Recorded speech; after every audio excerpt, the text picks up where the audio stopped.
Chapter 14. In those days there was in the land of Shinar a wise man who had understanding in all wisdom, and of a beautiful appearance, but he was poor and indigent. His name was Rikayon, and he was hard set to support himself. And he resolved to go to Egypt to Oswiris, the son of Anom king of Egypt, to show the king his wisdom, for perhaps he might find grace in his sight to raise him up and give him maintenance. And Rikayon did so. And when Rikayon came to Egypt, he asked the inhabitants of Egypt concerning the king, and the inhabitants of Egypt told him the custom of the king of Egypt, for it was then the custom of the king of Egypt that he went from his royal palace and was seen abroad only one day in the year, and after that the king would return to his palace to remain there. And on the day when the king went forth he passed judgment in the land, and every one having a suit came before the king that day to obtain his request. And when Rikayon heard of the custom in Egypt, and that he could not come into the presence of the king, he grieved greatly and was very sorrowful. And in the evening Rikayon went out and found a house in ruins, formerly a bakehouse in Egypt, and he abided there all night in bitterness of soul, and pinched with hunger, and sleep was removed from his eyes. And Rikayon considered within himself what he should do in the town until the king made his appearance, and how he might maintain himself there. And he rose in the morning and walked about, and met in his way those who sold vegetables and various sorts of seeds with which they supplied the inhabitants. And Rikayon wished to do the same in order to get a maintenance in the city, but he was unacquainted with the custom of the people, and he was like a blind man among them. And he went and obtained vegetables to sell them for his support, and the rabble assembled about him and ridiculed him, and took his vegetables from him and left him nothing. And he rose up from there in bitterness of soul, and went sighing to the bakehouse in which he had remained all the night before, and he slept there the second night. And on that night again he reasoned within himself how he could save himself from starvation, and he devised a scheme how to act. And he rose up in the morning and acted ingeniously, and went and hired 30 strong men of the rabble, carrying their war instruments in their hands, and he led them to the top of the Egyptian sepulchre, and he placed them there. And he commanded them, saying, Thus saith the king, strengthen yourselves and be valiant men, and let no man be buried here until 200 pieces of silver be given, and then he may be buried. And those men did according to the order of Rikayon to the people of Egypt the whole of that year. And in 8 months' time Rikayon and his men gathered great riches of silver and gold, and Rikayon took a great quantity of horses and other animals, and he hired more men, and he gave them horses, and they remained with him.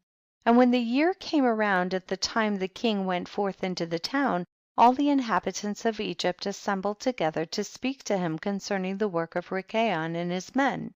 And the king went forth on the appointed day, and all the Egyptians came before him and cried unto him, saying, May the king live forever. What is this thing thou doest in the town to thy servants, not to suffer a dead body to be buried until so much silver and gold be given? Was there ever the like unto this done in the whole earth from the days of former kings, yea, even from the days of Adam unto this day, that the dead should not be buried only for a set price?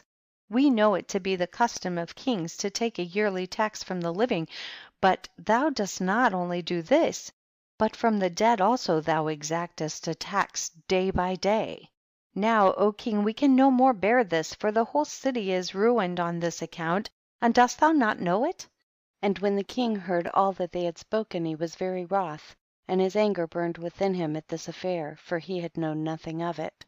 And the king said, Who and where is he that dares to do this wicked thing in my land without my command?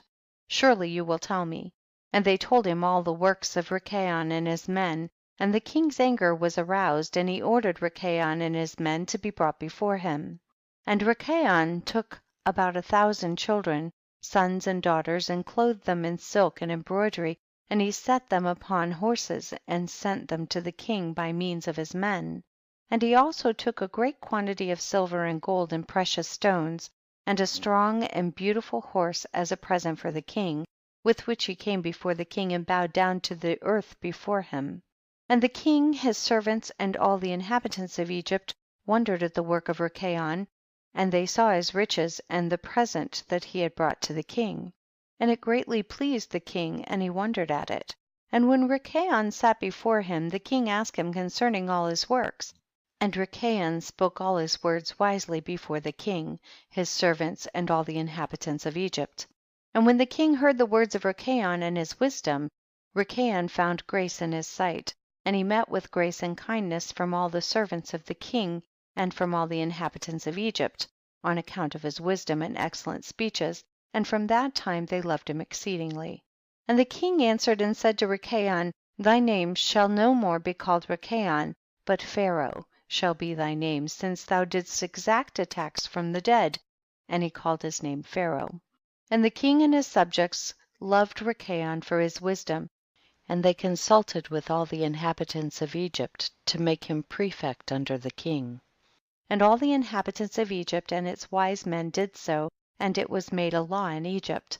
And they made Rikayon Pharaoh prefect under Oswiris king of Egypt. And Rikayon Pharaoh governed over Egypt, daily administering justice to the whole city. But Oswiris the king would judge the people of the land one day in the year, when he went out to make his appearance. And Rikayon Pharaoh cunningly usurped the government of Egypt, and he exacted a tax from all the inhabitants of Egypt. And all the inhabitants of Egypt greatly loved Rikayon Pharaoh, and they made a decree to call every king that should reign over them and their seed in Egypt, Pharaoh.